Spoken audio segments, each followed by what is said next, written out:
la zona cristalina está totalmente orientada y ya cualquier carga adicional, el material se rompe, ya no tiene más capacidad de formación. Entonces, cualquier fenómeno que altere este proceso de deformación va a aumentar la resistencia de deformación de un polímero semicristalino. ¿Qué podría haber? Es que eso quiere decir que ya no tengo que... la tengo configurada la máquina. Déjenme terminar la parte esta de polímero semicristalino y nos vamos. Igual voy a tener que seguir la clase que viene. Mientras que enchufo les cuento que va a venir un experto en ferroaleaciones de globe metals. Me tenía que confirmar si venía hoy o el lunes. Yo lo que les pido que el día que vengan traten de no faltar, porque el hombre le ha dedicado toda su vida a estudiar las ferroaleaciones y nos va a contar las cosas prácticas, las aplicaciones, qué pasa en globe metal, aprovechenlo. Bueno, estaba diciendo que cualquier cosa que altere este mecanismo de deformación me va a aumentar la resistencia a la deformación de un polímero semicristalino. ¿Qué puede ser? Que, por ejemplo, una de las cosas que vemos que tiene muchísima influencia en este proceso de deformación es cómo se va estirando la zona amorfa.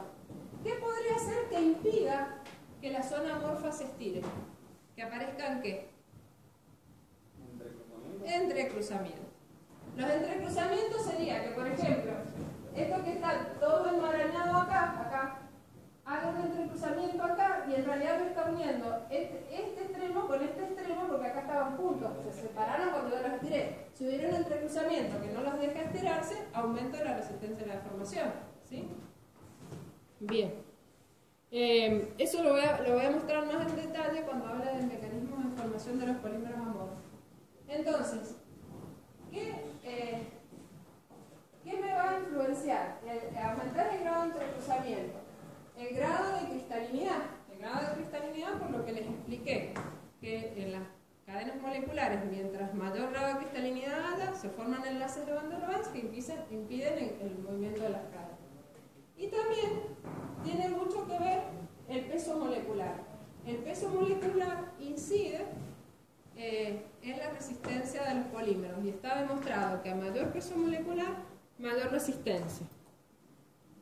Ahora, vean, eso lo que hemos hablado recién es qué pasa microestructuralmente. Ahora veamos qué pasa en la probeta en la macro de la probeta, en la deformación macroscópica. Fíjense, partimos de una probeta común y corriente, ¿sí? En la zona elástica vamos a ver lo mismo que pasa en los metales, que es que a medida que aplico la carga, se va deformando elásticamente. Obviamente que en valores absolutos, si comparamos, los polímeros elásticamente se deforman mucho más que los metales, ¿sí? Pero ¿a dónde aparece la primera gran diferencia? Que apenas alcanzado el límite elástico, aparece una zona de fricción. ¿Y qué es lo que ocurre?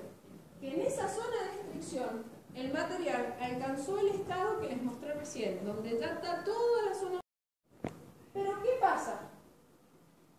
No pasa como en los metales, que teníamos la fricción aparecía acá con la carga máxima y ya el material no tenía más capacidad y se rompía, ¿sí? Acá, ¿qué es lo que ocurre?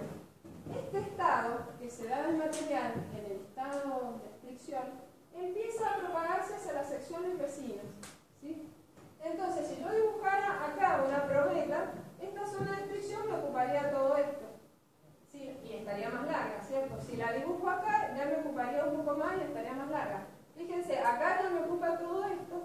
¿Y cuándo se va a romper? Se va a romper cuando toda la probeta tenga la sección de la fricción, o sea, ya sea como un fideíto fino. Toda la probeta se va a ver estirada. Y eso es lo mismo que observan cuando ustedes estiran el chicle. Todo queda finito, finito, finito, ¿sí? Bueno, entonces fíjense que el mecanismo de deformación de los polímeros es totalmente distinto a los de los metales. La fricción se va propagando a lo largo de toda la probeta y rompe recién cuando todo el material está en el mismo estado.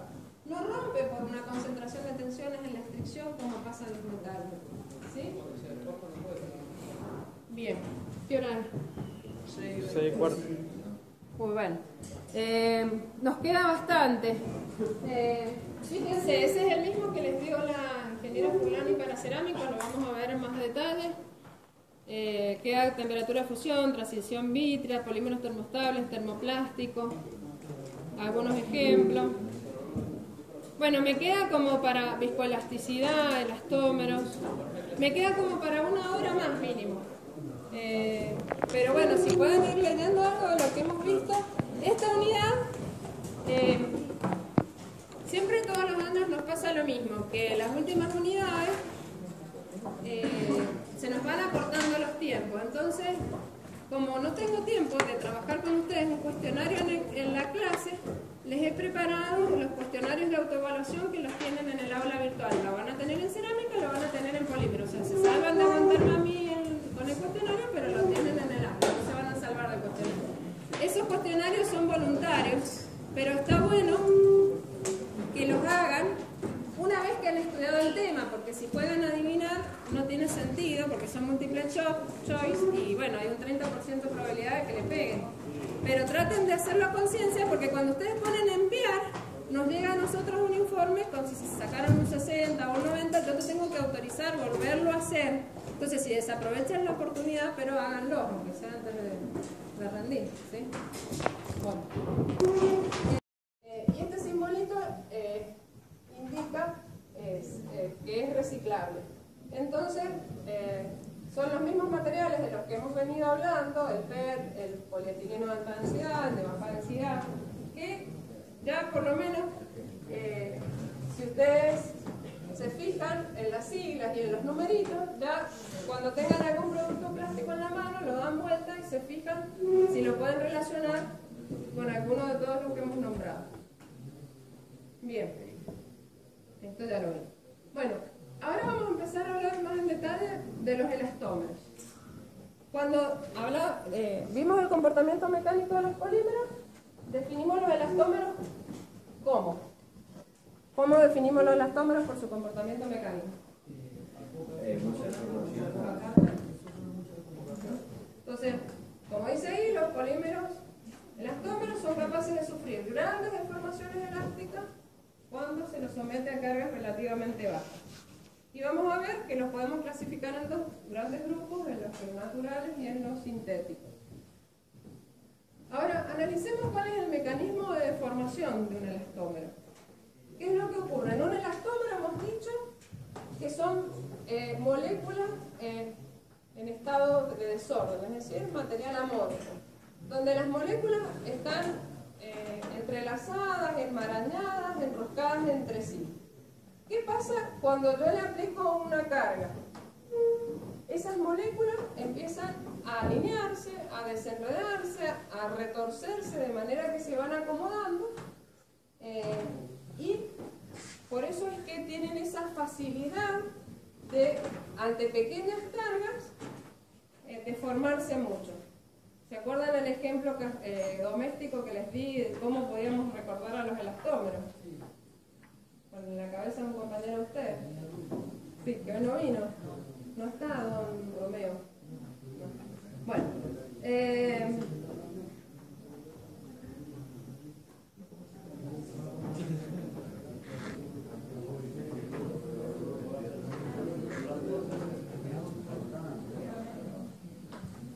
Fíjense que en los polímeros, en los elastómeros, al igual que los polímeros termoestables, aparecen entrecruzamientos, ¿sí?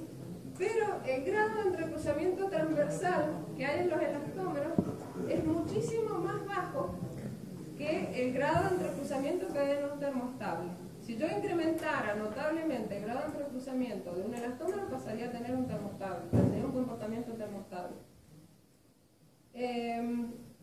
Y fíjense que para que un material, un polímero, se clasifica como elastómero, tienen que darse estas 4 condiciones. Primero, debe cristalizar con dificultad. ¿Por qué? Porque los elastómeros, para tener un comportamiento elastómero, como hemos dicho, tienen que ser amorfos.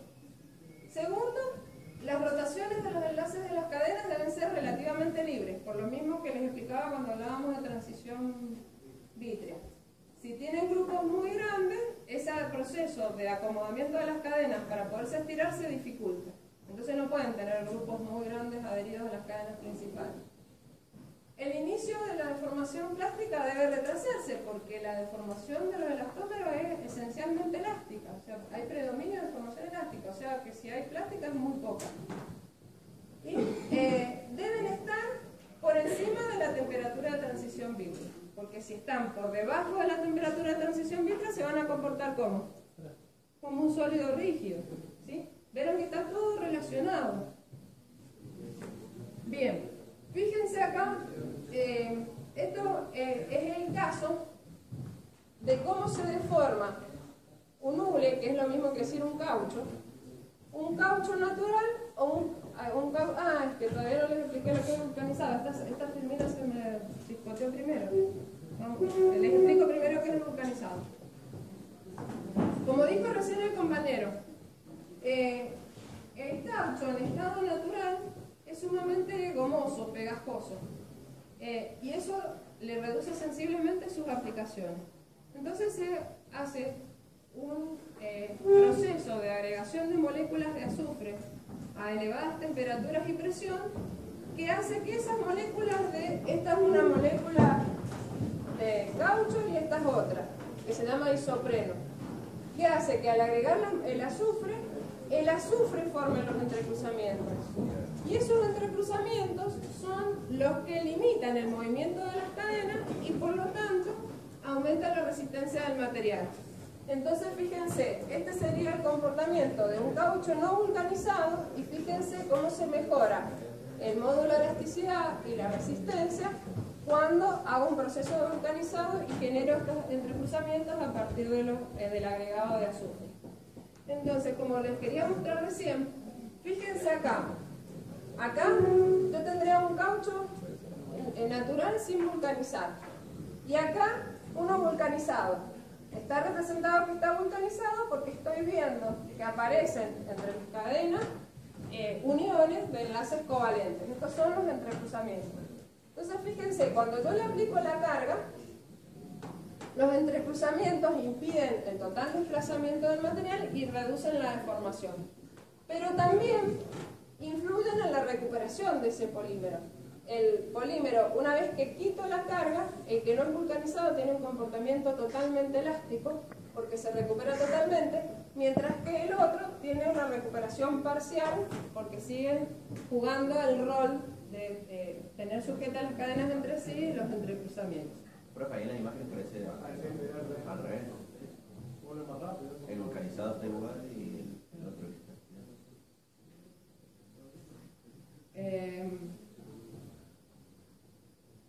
Sí, lo que pasa es que acá lo que yo tengo es mayor deformación cuando no hay vulcanizado y mayor recuperación, o sea, recuperación total, porque los entrecruzamientos logran el reacomodamiento de las cadenas principales. Bien, lo dije al revés, tienen razón. Acá también tienen la tabla de los principales materiales, los elastómeros. Fíjense, tienen los cauchos naturales, pero el caucho que es más utilizado en la industria es el que se conoce como SBR, que es el caucho que se utiliza en los neumáticos principalmente. También se utiliza el NBR, el neopreno, lo conocemos como marca comercial, y las siliconas. Bien. Bueno, acá en la presentación tienen un resumen de los distintos polímeros y las siglas con que se los identifica. Eso es solamente aspecto informativo. Ahora bien, no todas las propiedades que tienen los polímeros las puedo lograr a partir de la estructura propia, de las propiedades intrínsecas del polímero, de la propia estructura. Por eso es que para mejorar o cambiarle las propiedades a un polímero se utilizan aditivos, ¿sí? Aditivos que se agregan durante el proceso de conformación. Esos aditivos pueden ser rellenos, que son los que utilizo para aumentar la resistencia, la dureza, y a su vez abaratan el polímero. ¿Por qué? Porque son materiales normalmente baratos, acerrín, arena, vidrio molido, talco, que hace que un material muy barato complete el volumen de un derivado del petróleo que es más caro, ¿sí? Por otro lado tenemos los plastificantes. Los plastificantes son los aditivos que se utilizan para mejorar la flexibilidad del polímero, para mejorar la tenacidad, la ductilidad. Y actúan, algunos de ellos, disolviéndose entre las moléculas, son pequeñas moléculas normalmente, que se disuelven entre las macromoléculas que conforman el polímero. Y entonces reducen la posibilidad de la unión entre las cadenas y hace que el material se comporte de un modo más flexible. Y también actúan disminuyendo la temperatura de transición vítrea. Después tenemos los estabilizantes, que se acuerdan en la clase pasada que hablamos que los polímeros no se dice que se corroen, sino que se degradan. Y que se degradan, uno de los principales motivos es por la acción de los rayos ultravioletas, por ejemplo por la luz, por el sol, que rompen los